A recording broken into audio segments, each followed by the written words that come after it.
ආයි ගයිස් මේ තමයි 2017 දී ආපු සුපිරිම මොබයිල් ගේම් එක. හැබැයි මේ ගේම් එකට 2022 ඉඳන් 2025 දක්වා පොඩි ප්‍රශ්න නෙවෙයි ඉතුරු වෙලා තියෙන්නේ. මේ ගේම් එකේ 2017 ඉඳන් 2020 දක්වා ගොඩක් ඉවෙන්ට් ආවා. හැබැයි මෙතන ප්‍රශ්න වෙලා තියෙන්නේ ඒක නෙවෙයි.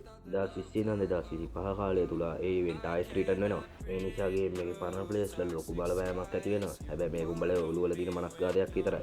එහෙනම් මොකද්ද මේක ඇත්ත සීන්නේ? උඹලා හිතපන්කෝ අපි බිස්නස් එකක් පටන් ගන්නවා කියලා. අපි බිස්නස් එකක් කවදා හරි පටන් ගන්නේ ලාභයක් උපයන්න නිසා පාඩුවක් පස්සේ දුවන්න නෙවෙයිනේ බං.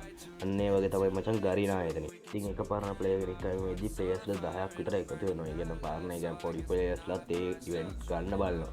එතකොට ගරිනා ආයතනෙ ලොකු ලාභයක් ලැබෙනවා. පාරණ එක ප්ලේයර් කෙනෙක් වෙනකොට ප්ලේයර්ස්ලා ගාණක් එකවුන්ට්ස් අලුතෙන් හැදෙනවා. අන්න ඒ වගේ සීන් එකක් තමයි මෙතන තියෙන්නේ. උඹලා හිතන්නේ ගේම් එකෙන් පරණ ප්ලේයර්ස්ලා අයින් වෙනවා කියලා. නෑ පරණ ප්ලේයර්ස්ලා ගේම් එකෙන් අයින් වෙන්නේ නෑ. උන්ට රත්තරන් වලට වටිනවා ගේම් එක. මොකද උන්ගේ කලින් ලාභය පෙව්වෑන් ඉන්නවා ගේම් ගහලා අන්න වගේ සීන් ගොඩක් තියෙනවා.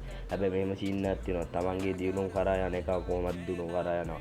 උන් ඒක හින්දා තමයි ගොඩක් කට්ටිය පරණ ප්ලේයර්ස්ලා ගේම් එක නවත්තන්නේ. මොකද 2017 දී අවුරුදු 18ක් වෙන කට්ටිය මේ වෙද්දි අවුරුදු 26ක්. ඒ කියන්නේ සමහර අය රටේ ඉන්නත් පුළුවන්. රටවල් වල ඉන්න කට්ටියට රස්සාවල් කරන කට්ටියට සමහර වෙලාවට ගේම් ගහන්න බෑ මචං. මොකද රටවල් වල ඒ තරමට බිසි. ඒ කියන්නේ මේ රටෙත් එහෙම සමහර අයට දරු පවුල් ඉන්නවා ඒව බලා ගන්න ඕනේ. ඉතින් එහෙම එකේ ගේම් ගහන්න වෙලාවක් හම්බෙන්නේ නෑ මචං. ඒ කියන්නේ පරණ ප්ලේයර්ස්ලාකට මම මේ කතා කරන්නේ.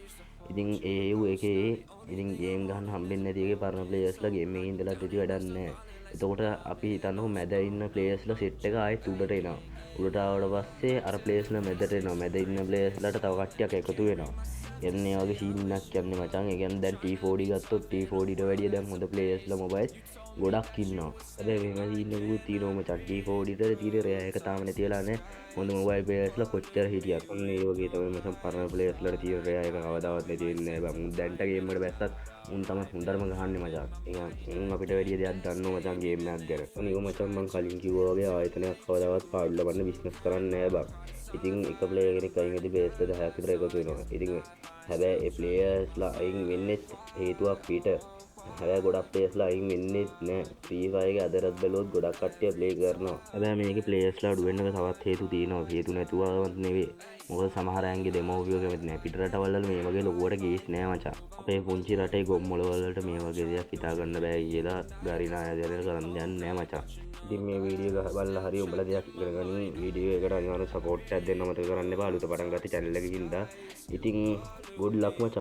Your lies, thought I die along with my sense of time, and I'm not alright. Feel trapped in my mind, I can't escape even if I try to. Little too late, too weak and too kind. My heart is on fire and I'm burning alive, so I guess